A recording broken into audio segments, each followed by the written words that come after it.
Yay! Cute. Bum, bum, bum, bum. Is it rattling? No, this one turns on if there's a button. But now we have all these lights, you can't see it anymore. Oh, When the it's lights are glowing. off, it's really cool. Cute. Whoa. And then this blanket was inside here because I really like little twin stars. Oh, that's so cute. What does this actually say? Is it upside down? Can you read I can't. Oh, I think it says panda, but backwards. that? Oh, okay. It's quite hard to read though. That's cute. Panda. Okay. But I think it's the other way around. Cool. I don't know. I wouldn't expect it to make sense, to be honest. Okay, yeah. Hi everyone! Hi. So today I'm here with... Me. I'm Hannah. So you might have seen some of Hannah's videos. You can give self-promo if you want. Oh yeah, I'm MissHanake on YouTube, and I make videos about like studying Japanese and yeah. And this year we're doing Korean together, so yeah, if you want to know more about that, let us know. We can talk about that another time. But for now, I have a really exciting video planned. We're going to talk about Chinese versus Japanese! Yeah! And we all know who won that round. But yeah, I have some surprise questions. Okay. And we're just going to try and go through them as fast as possible. There's 20 questions. Okay. So if this is really long, expect a part 2. Okay. Okay, so first question is, can we both give a quick overview of our courses? Okay. So with Japanese, you can either start out as a beginner or someone who's done Japanese before. Really? And I'd done Japanese before. Okay. And in first year, you just do loads and loads and loads of language, and you do a kind of also general overview of like East Asian culture and like Japanese culture. So you do literature, linguistics, history, politics, like everything, all in 1 year. Okay. And then they send you off to Japan. Okay, the next wait, year. pause. I think maybe we should do it year by year. So before they send you off, let's go back to Chinese. Oh yeah. So for Chinese, it's open to beginners, but some people had studied it in the past. The difference is maybe, which I was really surprised about yours, is that we don't have different classes for people who had studied in the past. So I did Chinese as a GCSE and then as an A-level or Cambridge Pre-U. Some other people had as well, but we were all in beginners classes. Oh, okay. So there's pros and cons to that, but basically you learn the Oxford way from the start. Yeah. And then, yeah, we have 8:45 lectures. 8:45 same AM. ones? Yeah, same ones Yeah. in the morning. So we learn about the same kind of things, like culture and stuff like that. Then we have essays to do with literature, history, you name it, everything, we cover that. And then you get sent off to Japan. Japan! So basically in the first year they just build you up and up and up with language and culture and everything and just pack it in your little brain. And then they send you off to Japan so that you can consolidate that knowledge and use it in the real world. And so we go to Kobe and we are students at Kobe University. Everyone goes to the same place, we live in the same dorms, just do everything together basically. And yeah, it was a really fun year. Okay. So for us, both of our courses are quite small, but we're going to talk about that in another question. But like yours is even smaller than ours, so I feel like the fact that you did everything together, you guys are just like really close friends now. Yeah. We had a lot of time to bond, but our course was a little bit different for the second year. It was really independent in that we didn't live in the dorms. We basically arrived in China and you book your plane tickets. So if you get there 2 weeks early, it gives you time to find a landlady. That's so scary. It was quite stressful. You do it all yourself. With limited Chinese for most people, you just have to find a landlady yourself, find a place to live, and then you have an apartment for the year, which you usually share with your classmates. Okay. And then we're enrolled at Peking University. So we study at Beijing, if I didn't say that already. And everybody has to go to the same place as well. And we have some set courses for Oxford students. And then our oral classes were with international students, and that started from our year group. So yeah. Yeah, ours was like it was like the Oxford class that they did at Kobe University, but other like advanced Japanese students could also join those classes. I mean, like foreign students. So we had Chinese people, Korean people, Russian people, someone from Georgia in our class. Interesting. So, yeah. Okay, cool. I'm not going to say too much because I think that's another question, but that's second year for you. Moving on to third year. Now we are in third year. Yeah. And it's like now you're getting into the real stuff is what it feels like for me. So you pick the options of Japanese that you like and you want to focus on, and you can also choose to do a subsidiary, so you can either do Korean or Chinese or Tibetan. Yeah. And no one's done Tibetan for like 6 years. Oh really? I think same as well. I'm no good at kanji, so I did not pick Chinese, and so we're doing Korean together. Yay! And I picked, basically, I don't get to pick as many Japanese related options because I'm doing an extra language. But I'm doing mostly linguistics options because I like the linguistics. Yeah, so do I. Yeah. I almost did Chinese and linguistics at SOS. Oh, really? Instead of here, but wow. Here I am. Here you are. So for our third year Chinese, it's also similar that we do like more in-depth real life stuff.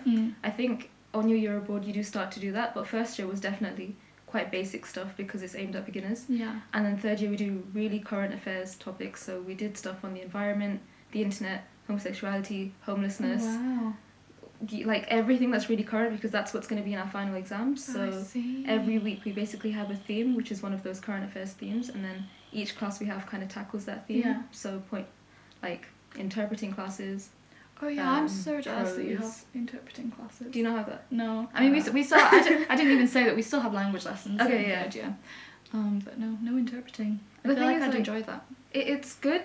It's also, I don't know, I find it a really scary class. The teacher's quite unforgiving, and we sit in the language lab, which just means like the computer room, and we have these headsets on, and then we're in groups of 3s, and we're like, I don't know, simultaneously translating things from English to Chinese back and forth. Gosh. But I think, yeah, it definitely sets you up for the real world. Pretty good. And then fourth year, which we haven't done yet. Yeah. Future studying right now. We carry on the same options. So the options that I chose for third year all carry on into fourth year. And obviously in fourth year you also write a dissertation, which I haven't even started to think about. So let's not talk about that yet. Okay. I feel you there. So for us, the thing I didn't mention is that from third year we also have options. But I feel like it's a little bit less than the Japanese. So you can either do something where you specialise in some field of Chinese, and you would do one in third year and then a different one in fourth year, or you can do subsidiary language, and I'm doing Korean, or you can do Japanese or Tibetan, and I think they may offer Sanskrit in the future. Oh wow. Yeah. But for us, like for me, because I'm doing Korean, I can't do something on like linguistics. If they did offer it, but they don't offer that. I see. They offer things like art and history and literature. Yeah, I think arts are broken up into more little bits, so it's like you choose like individual texts and like individual like term long courses. So if I wasn't doing Korean, I could do a mix of all kinds of things. I could do one linguistics text and like a history paper, and like I could mix it up. Yeah. But I'm doing Korean, so I only get to do linguistics. I much prefer doing Korean, to be honest. Yeah. But we're still gonna have to do history essays and stuff for next term. Yeah. So I'm not. Don't think that by doing a language you avoid that, because I know some of my classmates were considering doing a language because they thought they're not gonna have essays. Yeah. But then I just gave them the truth, and I was like, that's not how it happens. But yeah, that's basically the overview. I don't know if I said fourth year Chinese, but we have a thesis. If you did one of those other options that wasn't a subsidiary language, then you would have a mini thesis at the end of third year and at the end of fourth year, I think, or like somewhere mid fourth year. I'm not sure because I'm not doing it. But yeah, and then you have your thesis as well, which I have started to think about, but we'll keep it silent. Yeah, so next question is really simple. Which college are you in, Hannah? I'm at Pembroke College. Yay. And I'm at University College. You're in Pembroke colours. Am I? Pembroke pink. Oh, is that a thing? Our mascot's the Pink Panther. Seriously, that is basically me. I feel You're like I look like a fortune teller today, but I don't know. I like it. I like your earrings. Oh, thank you. I think it's like a skeleton mermaid. Creepy. Yeah, that's my aesthetic for the day. Yeah, our colours are like gold and royal blue. That's nice. University College, everybody. Yeah, your classmates' college. There's 2 in Hertford, 1 in Balliol, 1 in St Anne's, and 1 in Wadham. And that's it. That's it. Okay, yeah. So as I said, our classes are quite small. And there aren't that many colleges that offer our courses. More than I thought. I did like the really naive thing where when I was applying, I went on every single college website and manually searched for who offers Chinese. I'm sure there's an easier way, but like if I still have that list, I'll share it with you. But yeah, my classmates are 2 in Wadham, 2 in St Hilda's, 1 at Hartford, 2.5 at St Anne's, me at Univ. I'm forgetting some people, I'm so sorry. And then people elsewhere, I'm gonna just put them on the screen. Yeah, that's what I'm gonna do. Okay, great, yay. And then also, how many people in the course? There's 6 of us at the minute. So we started off with 8 actually, but there was so one girl decided it wasn't for her and she left during the first year, and one boy, actually the other guy who was at the same college as me, he came to Japan with us, had a great time, and he's really good, and he's still enjoying the course, but he just wanted to take some time out and take a year off. Okay. I didn't know he was at your college. Yeah. Oh, okay. So he's taking a year out this year, but he'll be back next year. So next year he'll be in the year below me. So I'll be his senpai. Wait, I thought senpais were for guys, no? No, senpai is anyone who's like above you. Oh, I'm learning Senpai so much and kohai. today. Okay, cool. I think that's, yeah, like we have Qianbei and Janbei and stuff like that. But anyways, how many people? I think we have 14. Yes, we had more, but somebody decided the course wasn't really for them, or they didn't like how Oxford was doing the course and stuff. So they're at UCL now, I think. Oh, right. Doing history, and they seem to be really enjoying it. So things always work out for the best. Yeah. And then, as I mentioned 2.5 earlier on, there's somebody else who I think is doing something similar to your friend, and they may just be continuing from next year. Okay. But yeah. Yeah. Oh yeah, I didn't say it, but Japanese is a small course, but we're a particularly small year group. So something like A-levels were particularly hard that year or something. Okay. I don't really know, like a lot of people just didn't make their offer. So most of the other years are like 10 or 12 people. Yeah. Oh my gosh, and also at UNIV there was meant to be another person. I wasn't meant to be on my own. But then I remember in first year my teacher just walked past me in the front quad one day and she was like, oh yeah, there was meant to be another guy. He didn't get his grades. I was like, okay. Yeah, we were meant to have a third person at Pembroke who didn't get her grades, but now it's just me. Yeah, sad story.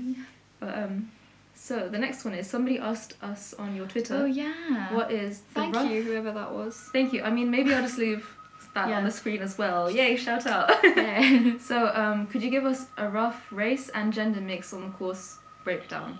So at the minute, that's my sink. If you hear that, sink? That's my sink. It's really weird. There's always a ghost. I live with this every day. Lol. My course is 3 girls and 3 boys, and there is 1 Chinese girl and a boy who's half Japanese, and everyone else is white people. Oh, okay.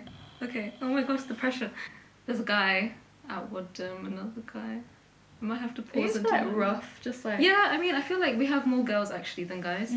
But somebody from the year above actually joined our year group, so that evened it out a little bit more. So we are pretty much half and half with boys and girls. But I think we just have a little bit more girls than boys, which is surprising.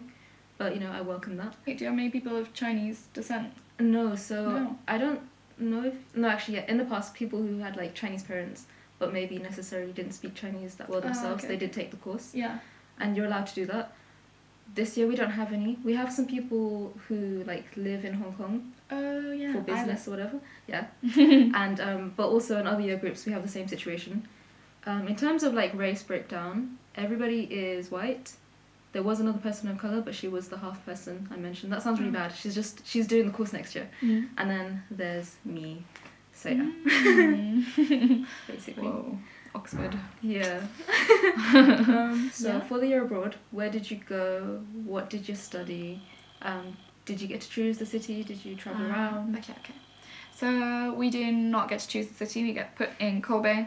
It's been Kobe for the past 5 or 6 years. 6 years of the course. I don't know. It's been Kobe for a while. You have to go to Kobe Uni. You have to live in the dorms. I did not get on super well with Kobe University. Like, it's a good university, but I didn't really like the language classes that much, if I'm honest. But I had a lot of fun. You get to take a couple of classes with Japanese people in the literature faculty. So I did French literature. I did German literature. Wow. I did beginner's Persian. Wow. Taught in Japanese. Oh, that's so cool. And what else did I do? Something else. Oh, I did a linguistics one as well. And they were all really fun. So I would have liked it a bit more if it was more of that. And maybe they just change up the language classes a little bit because they were a bit tedious. Just a little bit. I feel you. Yeah. For ours, I can sort of relate. So ours was like, as I said, we had a set course for Oxford students. And the language classes, I'm not going to lie, were very boring. Looking at those texts, like we had one week where we had to translate the Bronte sisters. Oh, wow. And no. There's a sentence where it's like, he died as he lived, an unmitigated failure. And like, that just stays with me. It was like, it sums up our classes, to be honest. Quite boring, quite textbooky, but the textbooks were really old, that's why. Oh, I see. And yeah, I really enjoyed the fact that this year our oral classes were with other foreigners, because in the past Oxford students were just like in their own classrooms with their own classmates for every single class. Yeah. But this time I had classes with like Korean people, Japanese people, Spanish people, people from Israel, people from France, Italy. Wow. All across the world, and that's really nice. Yeah. Yeah, so that was good. And then we have our normal classes like classical. We were meant to have news reading, didn't quite work out. It's a little bit flexible, so it was good. Yeah, good. we don't get to choose our city though, so everybody goes to Beijing. People did travel around. Some people went to like Inner Mongolia, Vietnam, other places of China. We travelled around quite a lot. Like I went sort of, well, not everywhere in Japan, but like I went to most bits. At least a little bit. So cool. And I went to Shanghai for a week as well, which was really fun. Did you like it? Yeah, it was very refreshing. Like it was really nice to like then come back to Japan and feel like, oh, I actually know what I'm doing here. It was really good. Because in Shanghai I was just like, what is going on? Yeah, like I went to Tokyo at the end of my year abroad because it's closer than me going from the UK. Yeah. And it was like a dream coming true. I finally got to go. But also, yeah, I didn't know what was happening most of the time. So yeah, I know what you feel like. Yeah. So, the highlight of the course. And I know we haven't finished the course yet. Yeah. What I mean by this question is, like, from an overview, like, if you step back for a second, what would you say is maybe your favourite part of the course? I would definitely say the year abroad. I was going to say the same. Like, the thing is, like, we had so many complaints the whole year, basically. And, like, there were some things where I was, like, the most miserable I've ever been. But also, there was things where it's, like, literally just the best thing ever in the world. So, like, I think that's the same with anything where you're, like, living abroad for a period of time. You're going to have the best time ever and actually the worst time ever. That's true. But I feel like when I, like, look back on, like, my Oxford experience, that year abroad's definitely going to be the best bit of it, I think. I mean, I think I knew that before I started the course, like, I would really enjoy a year abroad because you get to, like, travel and have an adventure and all that kind of stuff. But, you know, it's a lot of hard work. You do have classes. Yeah. It's not just a holiday. No. Despite all of that, it was, I think, probably my highlight because, I don't think I got homesick. A lot of my classmates did most of the time, but you know, it was cool. I got to have my birthday there. It was very memorable and, lots of fun. Next question is, so this one is where we can write on some paper. I already did mine, so you can do yours. There's your pen. Your favourite kanji. Oh, I've thought of one. Or characters. Top 3. Top 3. Okay. Well, I've thought of one that I like. Okay. Oh, hello. Oh, I like it. Why didn't I do that this whole time? Are we showing them one at a time, or should I write all of mine? I haven't thought of any others. Do you know that one? I think so. Okay. Dun-dun. Oh, I don't know which one to do. Dun-dun. Dun-dun. Okay. Do you know what this means? Char. In Chinese it's char. It means Can you guess like what it means? Skewers. Yeah! Yay! Okay. Cushy. Because it looks like a cushy. Because it looks like stuff This on is a what stick. I think of when you say cushy. Oh. Cushy. Cushy, like a cushion. It's cute. Cushy katsu. This is fu. It means like fortune. Fuku. Fuku? Oh, like fukubukuro. Yeah. Yeah. Okay, cool. Well, yeah. That is cool. a good one. I like this one because it's pretty. What else do I like? I already have 2 more written down. They're secrets for now. What do I like that I can also actually write? If you want to cheat, I have the internet right here. I'm just trying to think of what's a good and interesting one. It's all good. Should I do it the difficult way or the easy way?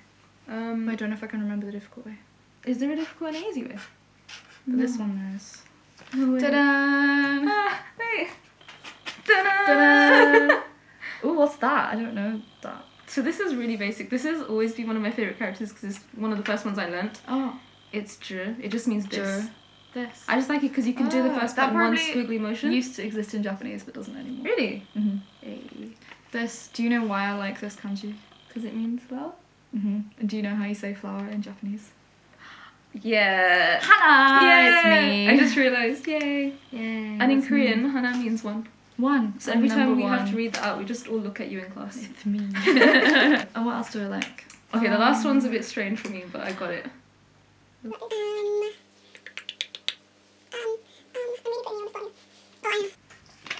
Oh, ta-da. Ta-da! Ta-da. Ooh, I feel like they look quite similar. What's that? You tell me yours first. Mine is komaru, which is like to be troubled. Oh, so in Chinese that's kun, and that means like to be really tired. Oh yeah, the other reading of it is Okay. kun, I think. Interesting. Might be. But I like it because I made up a mnemonic for it, which is if you have a tree... Oh, you can't see it anymore. I'll put it on the screen. It's all good. If you have a tree in your mouth, then you'd be in trouble. That is true. Although it's kind of like eating broccoli. Oh, that's true. Well, maybe some people don't like broccoli. That's true. So maybe they'd come out of So, leading on to my one. Yeah. This means murder. Oh! Yeah. That's fun. I like this because, I don't know, because it you has can tell X. it's something bad. Yeah. Can you? Well, I just thought it looks really pretty. I just feel like it looks like it's something bad. I just think it looks pretty pretty, so I like it. Not because it means murder, let me clarify. Just because it looks cool. Yikes. Yeah. Okay. Are your teachers Japanese and are my teachers Chinese? All of my language teachers are Japanese ladies. Okay. Yes. But the like linguistics all the lecturers, all of the people who are like academics who aren't language teachers, they're from all over the world. Oh, interesting. Yeah, we have the same answer, but just switch Japanese and Chinese around. Yeah. All my language teachers are Chinese. In the past though, that wasn't the case. Are they all ladies?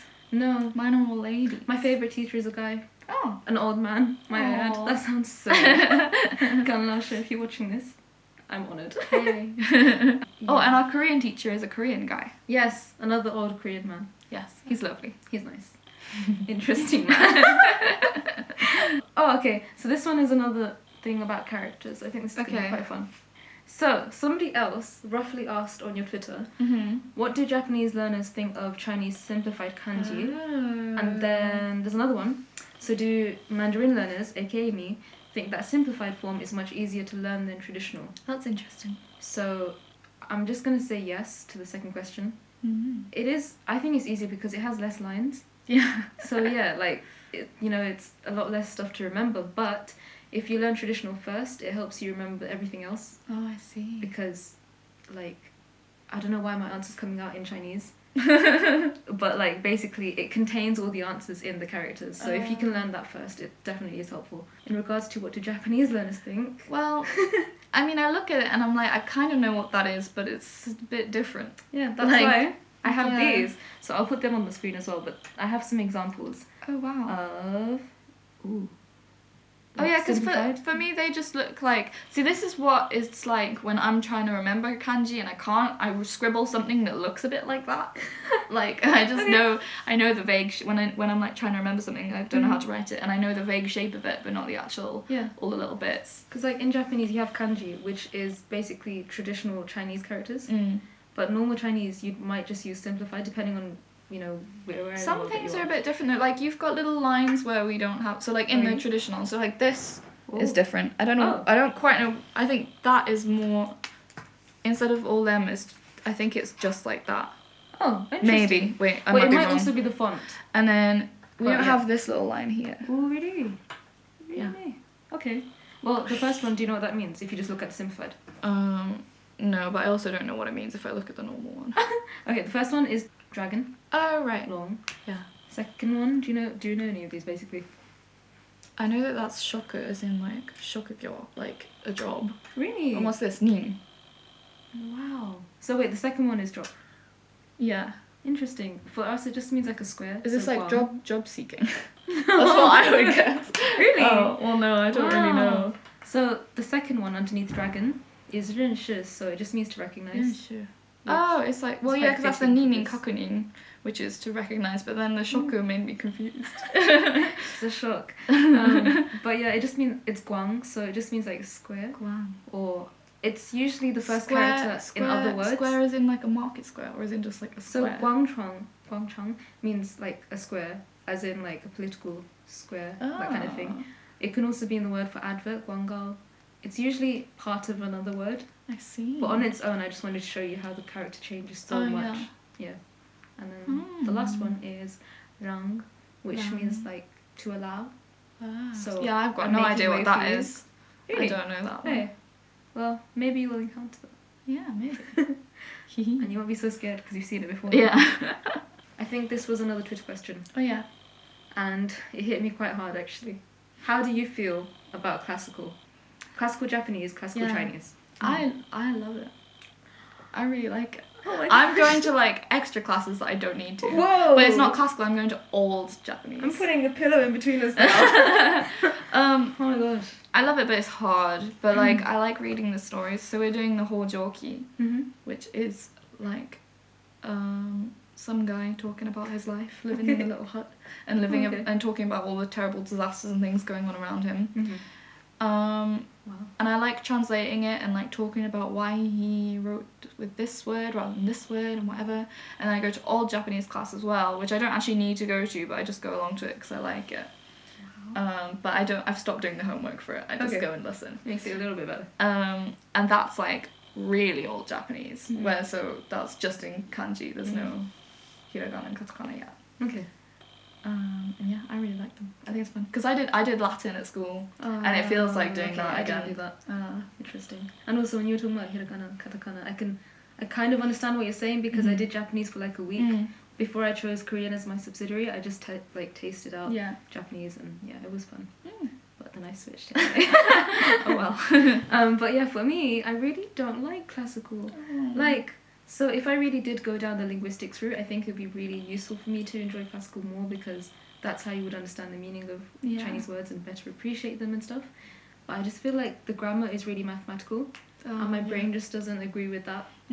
So for the most part, I'm just doing what I have to do, but I wouldn't do it as an optional thing. So I commend you for that. Thank you. But also, funny fact is that in Cambridge, classical Chinese is now optional. Oh really? Yeah, and it's one of my friends who got that to happen. Wow. But it doesn't happen here. Maybe in the future. But like, yeah, it's really useful. But you don't have to enjoy everything, so it's fine. Yeah, it's all good. Each to their own. Yeah. So now we have another one where we're going to write stuff. Okay. You have to try and write my name, Nabila, and I'm going to write Hannah in Japanese and Chinese. And yeah. I'm not going to say this is professional at all, but we're going to do this is dead easy. Really? Well, yeah, because you just put it in there. Nabila. Oh, that's so cute! Nabila. Oh, wait. Hannah. Oh, do you think it would be better as... Do you like it more as Nabila or Nabila? First one's cool. Nabila. Second one sounds like Ribena. That's true. So if you wanted it to just be Nabila, then you just take out that long line. Whoa. So now it says... Nabila. Wow, that's so cute. Oh, I'm going to keep that forever. Yay. And this just says Hannah. Hannah. So like, the first character, the word that I know this from is when you say haha, like in a text. This is the ha part. And then na just means that, so when you're pointing at something, like na. And then you would add an extra word, so like naga. You might have heard that a lot. Hannah. Pretty good. Yeah, there you go. You can keep this now. Yours doesn't have any special meaning because it's just sounds. Yeah, it's cute. So cute. Yay! Here's another one that I think a lot of people ask me about, so I feel like you probably get this a lot as well. What do you want to be when you graduate? What are the job prospects for doing Chinese or Japanese? Oh, well, I think that's the issue in that you can do literally anything in the whole world to an extent. Okay. But yeah, I don't know. My current plan is that I'm thinking the Tokyo Olympics are happening the year after I graduate. So I think I might apply for a job with the Olympics, maybe. That's so cool. Like translating for the British team or something. I don't know. Okay, fingers crossed. That sounds really cool. That's that's just a vague idea. Yeah. But I might decide I don't want to work and just go and do a master's degree or something. But I don't know. Wow. How about you? Yeah, for me, like, I don't know. I think my idea changes a lot. So in the past, I was gonna do psychology instead of Chinese. Oh wow. So then I was like, maybe I'll do a master's in that. My dad's a psychologist. Really? Yeah. I'll hit him up. Yeah, he should. But then now I'm like, I just really want to have an art gallery in China. Oh wow. Yeah, that's my dream. I'm not sure if it would happen, but that's my dream. That would be so cool. That'd be really cool. But job prospects, I think, as Hannah said, you can do anything.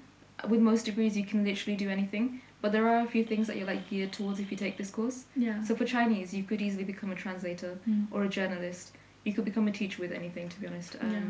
Those kind of things. You could be a diplomat or something like that.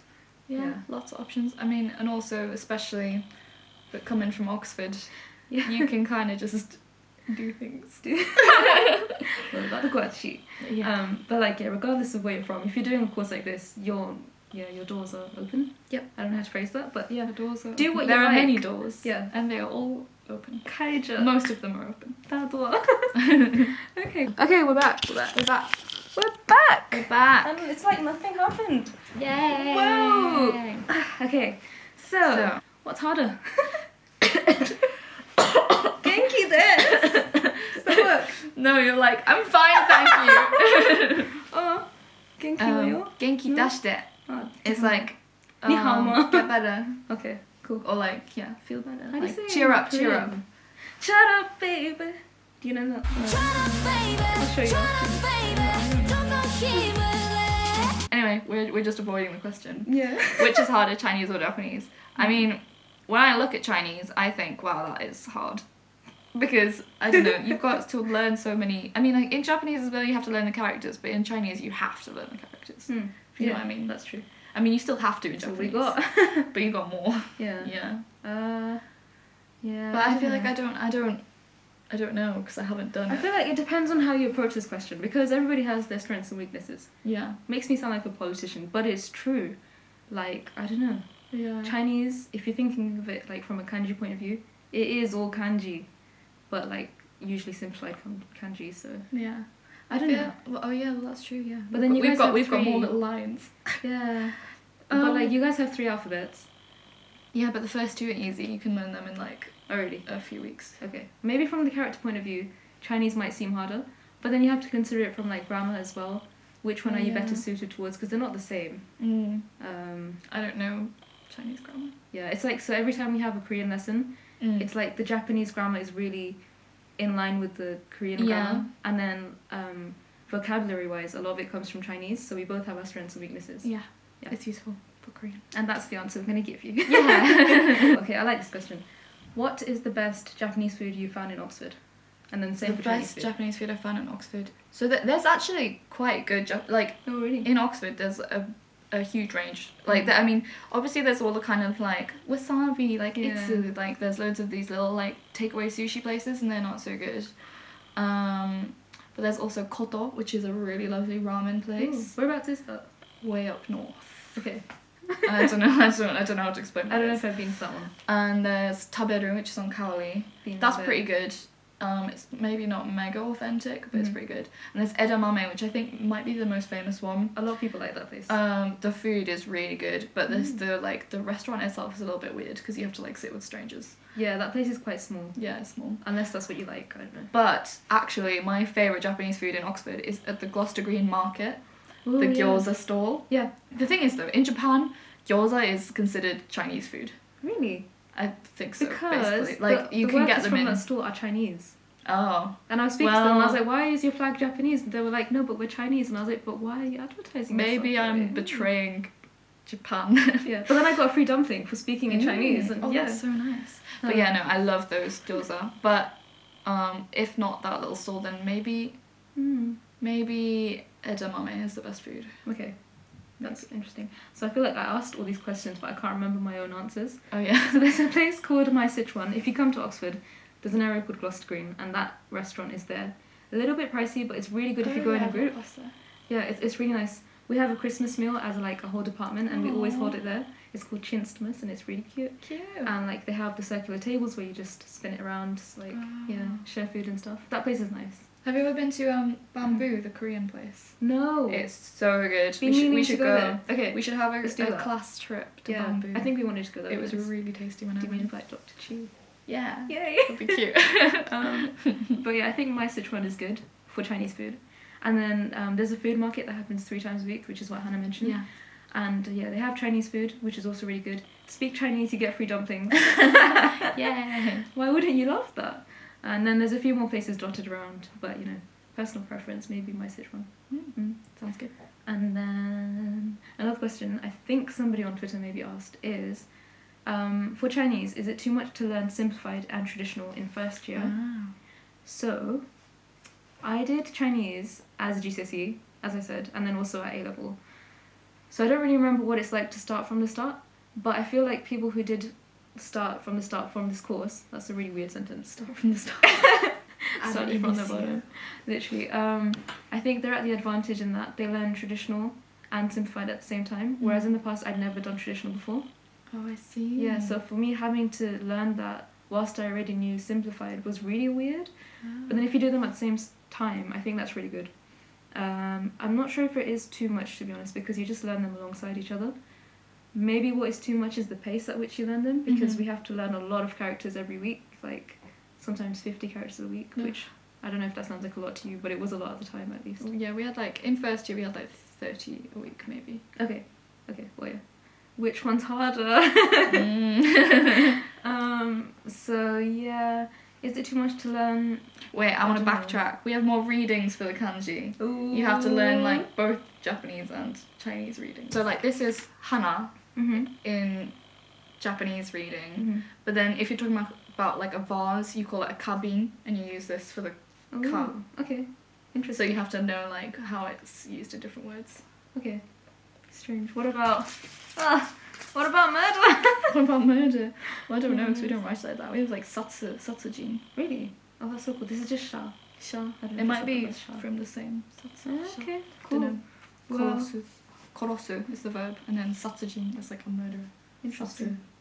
Murder and then I'm just jin. thinking of an orange, like a satsuma. Oh yeah. But maybe you don't want that when a murderer comes out. Murder satsuma. Yeah. But I don't know if it is too much to learn. It really depends on your strengths and stuff, as I keep saying. I really don't think I can answer for everyone. And for me, I wasn't a beginner, so I'm not too sure. But like, yeah, there is a lot to learn. And I think it's all about time management. And then for classical, you also have like vocab tests in first year. So those are traditional characters. And yeah, that's quite a lot. I don't know. Last question is, can you learn Chinese and Japanese together? Yay! I mean, I don't see why not. I think they probably help each other, really. Yeah. Because if you know the Chinese reading of Chinese character, then you've got it already. You've got half of it for Japanese. That's true. And like, yeah, when I was choosing my subsidiary language, I took my choices very seriously. Like, I expect a blog post on that soon because I've been meaning to write that for ages. And then when I was asking all my Chinese friends, they told me to do Japanese because obviously they thought it was going to help. And then other people were like, do Korean for similar reasons and blah, blah, blah. But like at Oxford, you can study them together in third year when you do the subsidiary option. So yeah. 2 of my classmates are taking Japanese as a subsidiary language from Chinese. And then and there's one guy in my year doing Chinese. Yeah. He seems to be enjoying it. Dunno. We had tutorials together sometimes as well. Cute. Yeah, like history tutorials as well. Even though he's doing Chinese language, he also has to have like the history papers. So yeah, it's possible in like that logical sense at Oxford you can combine the 2 in third year, and then that continues on to 4th year. But maybe it might be confusing if you were going to go into both of them at once as a beginner. Yeah. That might be a bit much. Does anyone offer that though? Like, no, but I mean, if you were just like for the lols, like I'm going to learn Chinise and Japanese together. Yeah. Interesting. So then I'd maybe pick one to do first and then do the other one. Pick Chinese. Yeah, to be honest, I think you should do Chinese first. if you're gonna, I think it'll help you with Japanese. Okay, fair. Yeah, pick Chinese. And yeah, I think that's all we have. Yay! Thanks for watching. Thank you for having me. Thank you for coming to It was my room. fun. This was fun. If you have more questions, let us know. Leave them in the comments. Check out Hannah's channel. I'll leave that in the link. And if you want us to talk about Korean or anything else, I can try and put something there. Then let us know. Yeah. Yay. I don't know how to end these videos. What do I do now? Thanks for watching. Thanks See for you watching. later. See you. Like, subscribe, comment. Shall we try and go underneath? Oh yeah. Let's go. Bye bye. Bye. 再见。こんにちは。ありがとう。Yay.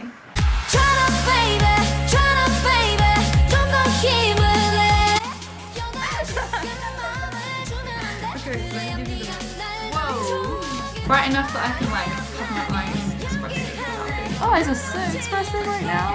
I sit more in the face. Are you okay? Yeah, I'm good. I think my bum was in the shop for a minute. How do you say goodbye in Japanese? Damn.